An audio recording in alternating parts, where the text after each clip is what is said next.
So welcome back to Agile Scotland, everybody. We have Sam and George with us now for their session. So I'll tell you a little bit about them. So Sam has more than 20 years of experience delivering change, both within IT and business for investment banks, entrepreneurial startups, and now her own company, Inspired.World. So she's passionate about helping industries embed new, leaner, and more satisfying ways of working, because happy people deliver more better. She has a proven track record on both technical and business change projects, including Lean Agile transformation, experience of banking book, trading book, and front-to-back project and product delivery, technical support, commercial implementation management, and technical pre-sales, systemic behavioral change, leadership coaching, and executive development. She is also an ICF certified human potential coach and ORSC relationship coach, leveraging the power of NLP. She teaches performance breathwork, mind training, communication and relationship skills, conflict resolution, and all maximizing human performance. And George, let me get your. So George also has 20 years of experience pursuing his passion and proficiency in digital product development. So George predominantly has worked in the payment and technology space, mostly with large multinational enterprises. So in a traditional product career of working in and with teams as a business analyst, as a product manager, as a group product manager, and finally in an executive team as vice president of products. So always teamwork in the context of the organization that fascinated George. So his experience with Agile transitioned in 2010, and the shift made him fall in love with teamwork all over again. So the transition gave him more focus on the teams. And in 2012, he chose to change everything he did and go independent. He wanted to learn more about new ways of working and how product development flourishes and learning about strong teamwork. So having experience being part of a dream team, he wants every team to become a dream team. So George lives with his wife and his baby boy in Portugal. He runs marathons and is part of the Healthy Planet Activist Network. So welcome, Sam and George. Thanks so much, Jo. Thank you. Fantastic. So yeah, hello everybody. We are very keen to find out where everyone is joining from. If you could give us a little message in the chat and just let us know. Agile Scotland is a global event, which is absolutely wonderful. And how is everyone doing today? Also feel free to let us know in the chat so we can get a little bit of a feeling for the virtual room as it be. Hello everyone, Denise and Craig and Martin and Colin and Nick and Sian and Eddie and Eva and Hannah. I have to say that my mum is Scottish and she's really disappointed that COVID means that this conference is online. Yeah, it would be nice to go in person. Yeah, indeed. Fantastic. Hey, Jeremy, Serena, Jim, Karen, Stuart, Trish. Thanks to everybody for joining us here. So we've got it's a speedy process that we've created. Normally, if we were doing a bit of a group coaching session, this would take a fair amount longer, 60, maybe even 90 minutes, but the process is quite powerful nonetheless. So at the very least, it should give you something that you can go back to and do with a bit more time to go more in depth. But we wanted to put this together because we're at the time of year where we're having an opportunity to look back on everything that happened in the year and start thinking about what we might want to do about next year. Yeah, and I think it's been such a blur, hasn't it, George, in terms of COVID hitting in March and so many of us flipping to deliver our work online. And it feels like we've all been on such a journey, and unless we have this moment to kind of regroup, we would just kind of blur through the end of the year into next year. So we thought it'd be really nice to give you this opportunity to actually take a little pause and to be more intentional about how we start next year. Absolutely, yeah. So in the interest of getting the most out of this talk, we would suggest that you grab a notebook or a journal and a pen. Ideally, switch everything else off if you haven't already, because this is really quality time for yourself. You know, a few conscious minutes just to really introspect and think about where you are and where you want to be next year. And we'll do a little bit of Q&A at the end. And very, very high level, what we're going to go through over the next 20, 25 minutes is a goal setting approach. And because without setting goals, it's hard to achieve them. And we'll also share a little bit of research on leadership skills. And what else are we going to do, Sam? Yeah, well, I mean, the thing is like I imagine that everybody on this call is quite, you know, goal orientated, but we hope to give you some real insights. We're going to give you two kinds of insights. One is on the future of work. So the World Economic Forum have done some really fascinating research about the skills and capabilities that really the world of work will prioritize and need in 2022 and beyond. And also there's some real insight, I think, around goal setting itself and, you know, how we really connect to the importance of the goals and how we can help ourselves really achieve goals. So I'm excited to hear from that from George. Yeah, and one more thing is that we'll also then guide you through a bit of a process of how you can use these insights that we're sharing to plot your pathway for the next year, to work out which leadership skills you're already embracing and which ones you think you might want to work a bit more on in order to better achieve your goals. So that's roughly what we're going to cover today. But before we get into that, it is time to pause and look back over 2020. It has been a year like no other in our lifetime. We've had a lot of challenges. I myself, we had a baby last year, which is a big life change. We also chose that it would be a great idea to move country with a 2-month-old, and we did that. And it all would have been fine at the beginning of this year if we had had a bit of stability. But as we know, that's where the pandemic hit. And I have done what I can, but quite honestly, I dipped back into a depressive episode, and with the support of my family and some healthy habits and some professional help also, was able to get back out of it.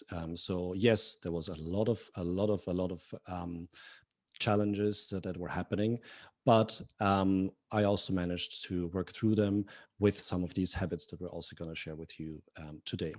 And Sam, what was your reflection that you wanted to share at this point for 2020? Yeah, I suppose one of the things I wanted to share was just how, so I'm part of a leadership group, and we met last Friday. And we kicked off the call with this question: what were you most proud of in 2020? And that's when I realized that actually I'd been like nose to the grindstone, busy. And I hadn't actually taken a moment to reflect. So I'm just going to invite everyone to just take a deep breath and just sit back in the chair. And just as I talk, just let your mind kind of float back over the year, because I guess what I reflect on is that I made a big change, taking a job that I thought was going to be amazing and was going to be a really long-term thing, something that I agonized over the decision, which was, should I go on my own or should I take this job? I took the job. And a year later, that's around with the time when COVID hit. And things had been working out quite differently than I expected.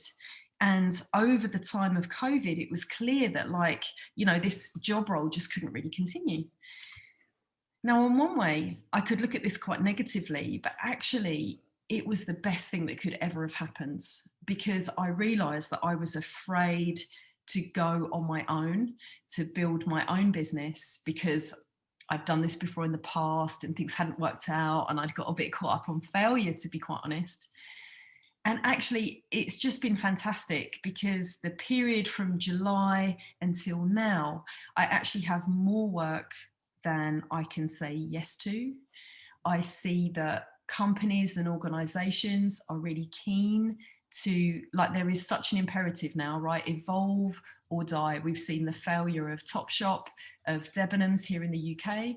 And so it's these companies, whether they actually have been able to transition to more collaborative, fast, agile ways of working. And so there is best opportunity for us, you know, working in this agile space than there ever has been before. And that's something I'm really grateful for. Yes, wonderful. And we actually prepared a workbook for you. We just posted the link in the chat. If you could click on that and get yourself a copy. We left it in a Word format. Hopefully that works for many, if not most of you, so that you can type in straight away and some notes of you. If not, or you prefer to use your journal, then feel free to go ahead and of course do that. So you'll find a little bit of space in there also to share your reflections on 2020. So whether you've done that already now or would like to go back to it later, as we said, this is a somewhat accelerated process.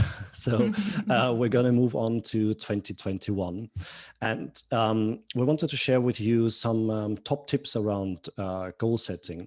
And some of you might be familiar with SMART goals that should be specific, measurable, achievable, realistic, relevant, and time-bound. But we thought we would kick it up a little notch and give you some other qualifiers, if you will, to really bring some awesome sauce to your goal setting.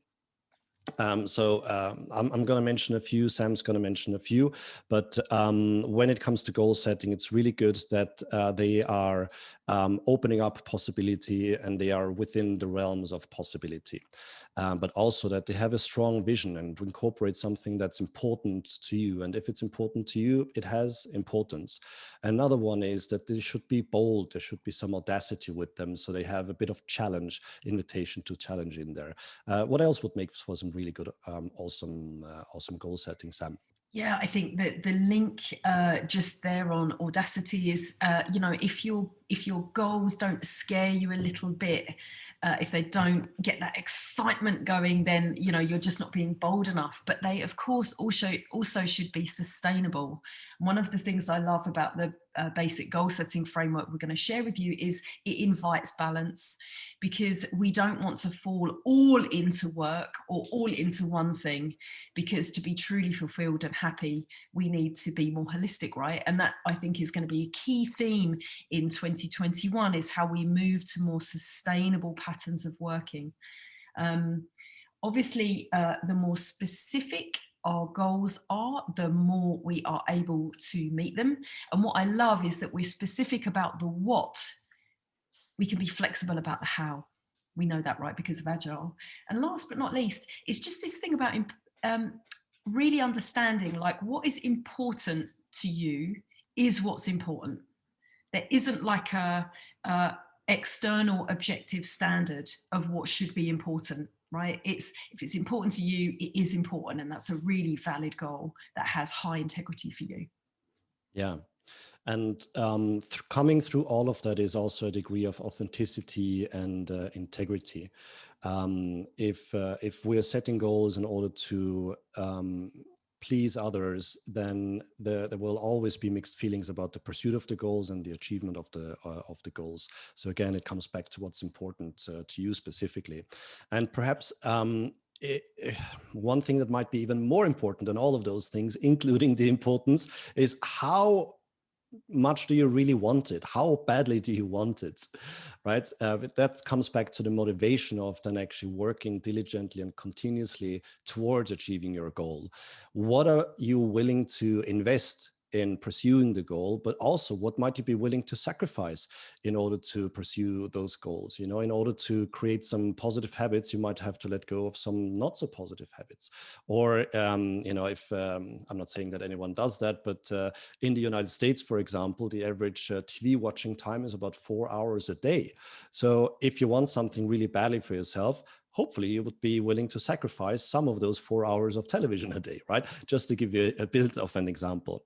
So There are some really cool goal planners, and if you're familiar with coaching, you might have come across the Wheel of Life, for example, where there are several different categories. Just to keep it a little bit simple for an introductory dip into this, we're going to use 4 different categories that you might also see in your workbook if you have the chance to download it. So we're just going to work with the health, the self, relationships, and work, right? So health is everything to do with that, nutrition and energy management and exercise, and also mental well-being. The self is all around pursuit of hobbies and craft and getting better at things. Quality time that's there for you, some adventures, and within your own home, or as much as external factors allow outside of your home. Hopefully more of that will become possible now that we started to have the vaccine available to us. And within these 4 categories, we'd like to make a couple of minutes time for you to maybe just pick one, whichever feels like you perhaps haven't paid enough attention to, and think of a goal. So by the end of 2021, I will have, and then just complete the sentence. So we're going to give you a couple of minutes for that.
There's one distinction I'd love to share just as we come to the end of that time, is just that the real learning I've had in 2020 is how looking after my health and my own energy, how crucial that is to me achieving any kind of career or work goal or other personal goal. It's like if we had a pyramid, the bottom of the pyramid is everything to do with our own energy and health management. So I just encourage you to not see those things as separate, but part of a holistic whole. Absolutely, yeah. And that's why also in this very basic framework for goal setting, we've got 2 of the dimensions that actually are about you, the health and the self. Yeah, if anything has become quite clear over the course of this year, it's how important our health is, and our physical health as well as our mental health. And if we want to serve others, we need to be in a good place ourselves, right? Fantastic. And so what we're going to do now is we're just going to take a dip into the research that comes from the Future of Work 2020 and the Leadership Circle, because this might help give you food for thought around specific areas of growth that you will choose for yourself in 2021. So what we'd invite you to do is, if you scroll down past the goal setting, you'll see this key skills for work and leadership. We'd like you to highlight in blue, or with a circle perhaps, the capabilities that you already feel you have a degree of mastery in. And you can see the list below with all the main categories in bold. And some of them have a bit of a description if we thought they weren't very explicit. And then what you can do is you can also highlight in yellow the capabilities that really catch your eye, because these are the things that naturally resonate with you that you might want to lean into and grow in 2021. Now, what I notice as I look down through that list is how the world of work is absolutely moving towards agility. Because look at this list around critical thinking and analysis, complex problem solving, systems analysis, the importance of emotional intelligence and having leadership and social influence around people skills and leading by example and empowering others. Also, the dimensions of technology and innovation also coming through very strongly. I mean, I think no surprises there. As we're so short on time, I'm just going to highlight from the leadership circle how their research built up over so many years also plays into this story. So the style of leadership, creative leadership, is shown to impact the bottom line of companies by up to 30%. So the performance of leadership really does impact on the bottom line. And you all are all leaders in your own field or the leadership of tomorrow. And so it's important. What we look at here in this first graph is that these are the differentiating factors. So these are the things that on top of the basic baseline of competence, these are the dimensions that will see you performing in that impacting the bottom line by 30% category. And you can see again, it's a very resonant list. It's lots to do with people skills, innovation, the ability to build teams. Yeah, really interesting, right? 2.3% more endorsement around leaders that demonstrate these skills. So what do you already have? What are you already good at? And what of this might you need to lean into a little more to up your impact in 2021? That leads us on to pathway to your goals in 2021. George, what would you say about this? Yeah, so while we start with really high-level annual goals, in order to make it much more likely for you to get an opportunity to achieve those goals, as we know from Agile ways of working, it is worthwhile to break those down into milestone goals. So for each annual one, you might have 3 to 5 milestone goals over the course of the year. So similar to what you did before, you could do that and break those down. And then once you have your milestone goals, it is not necessarily about huge actions interspersed over the course of the year, but actually what we've learned in performance science is that it is much more fruitful to actually look at every week and every day and see how your days are structured, how your routines, how your systems are structured, and which habits you have in place. And then work on optimizing and improving those habits on an ongoing basis. So if you picked one of those milestone goals and became cognizant of the skills that we've just very, very briefly covered, which ones might be quite useful for you in the pursuit of your goals. So if you move on to the following page in the workbook that is titled Your Pathway to Your 2021 Goals, there is a sentence completion activity in there. And when you look at it, what you'll see is that it is quite specific. So we start with what the goal is and then describe a specific action. And already make a commitment to ourselves when we will practice that, for how long. And the idea is that you then actually stick to those. If you want to increase your chances even further, you would team up with somebody who is also working in a similar fashion, and you would share those goals with each other and then check in. So you not only have internal accountability, you also have external accountability with someone.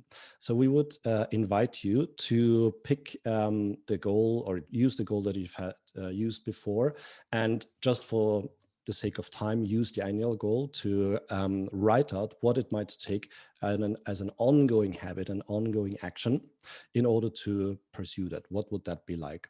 So again, we'll give you a couple of minutes to do that before we close off. And by the way, we've got a little gift for you for joining us today that we'll share at the very end.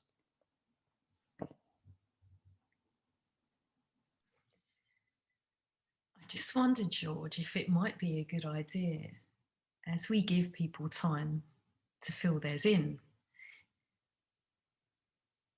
if we would share almost like a worked example of one of ours. Sure, can do. Do you have one in mind that you'd like to share, or shall I? Well, if you have one immediately ready, why not? Otherwise, I can riff one. No, so I'm very happy to share one of mine. And so for me, one of my goals is to share more of my content online. So in order to achieve my teaching goals for 2021, I will broadcast a weekly video every week on Tuesdays at 10 a.m. for 20 minutes. And over the following days, subsequently share bits and pieces of that across various channels. Amazing. So that is one of mine. And how do you recognize the success of that, George? I will recognize that I have achieved that by actually meeting those figures and getting more and more, not only feedback, but also requests for additional content to help people overcome everyday challenges. And I actually have several celebrations mapped out over the course of next year, and they all involve pastries and cupcakes, and I have a sweet tooth, so. That's fantastic, because I just think this is one of the pieces that often gets missed out in goal setting. It's like we get very obsessed with the actions required to meet the target, but we don't recognize we don't set out how we're going to recognize success. And often that's to do with achieving a feeling or a result and actually crystallizing that out so we can really soak in that success is what helps us build resilience. And obviously celebrating success is something we know from agility that also helps keep energy high and keep motivation high. So amazing. Thanks for sharing. I would love to share one of mine. I just realized that we're very short on time. So I just want to open the floor up really to for any Q&A. Any questions that anybody would like to ask? Anyone has any questions for George and Sam, just stick them in the Q&A section.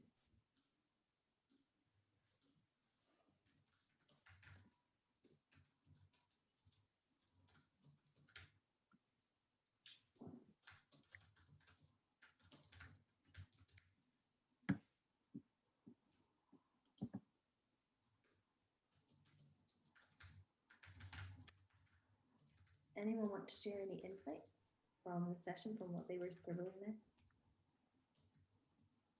You use the raise hand function. I will let you talk. Thank you, Eddie.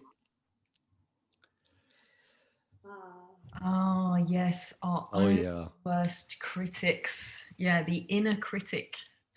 I think there's something I'll share and then I'll hand over to George, but it's really important to notice that that voice of the inner critic is actually our ego. It's our too small pants. It's the part of us that's still a little child that's scared. And so the important thing is to witness the inner critic, to breathe and accept it, and then just get on with whatever you wanted to do because it's just a little lie anyway. Yeah. For me, to add to that, I have a very, very vocal inner critic.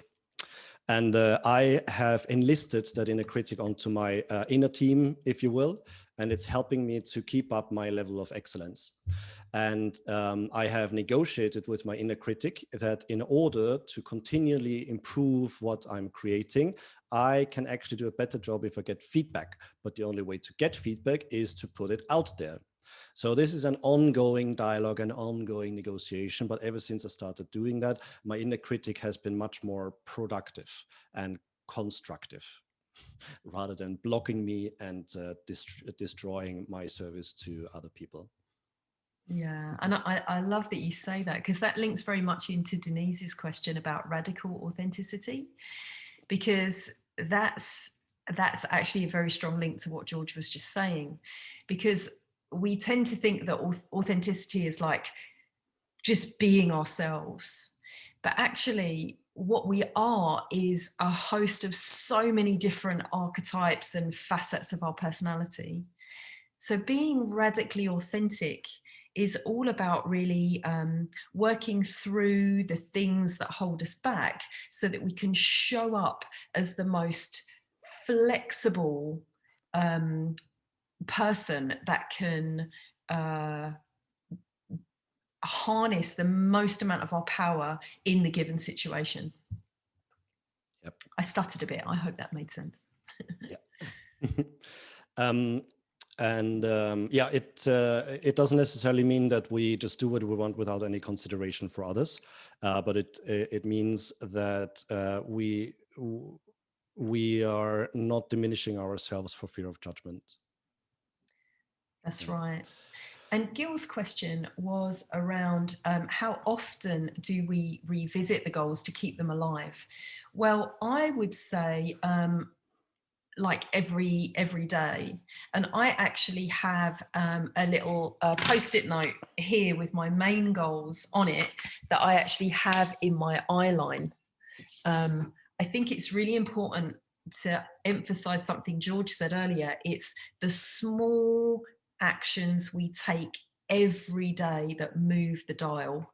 So I try, and in my journaling patterns and my intention setting for the day, is do something to move the dial forward on my goals every single day. Yeah. What do you do, George? Just to emphasize also the power of a plan is the planning activity. So much like you would do in product development, where you have road mapping and iteration planning and daily planning, have the same for your own goals also, where you have your annual goals and you on a regular basis, monthly, inspect and adapt on them. Those are broken down to smaller goals. You would pursue those on an ongoing basis and have them front of mind on a daily basis and review them on a weekly basis and break those down to what you need on a daily basis and habits. It sounds like a lot, but once you get into the habit of this, it's actually becomes second nature. So if you start every day and spend the first hour focusing on quality work, what you really need to get out there before you react to what's out there, that is a really great starting point, right? So set 3 goals for the day, start working on them in the morning for the first hour, and then go into reactive mode and working with others. I love that. It really resonates with like just 3 things. Instead of having like a really big to-do list, it's like just 3 things. What are the 3 important things in the day? And then to bookend the day at the end of the day with like what 3 things went really well today. And which 3 things are you grateful for? Yeah, absolutely. Okay, well, I think we're bang out of time, George. Technically a couple of minutes over. Oops. Sorry, Joe.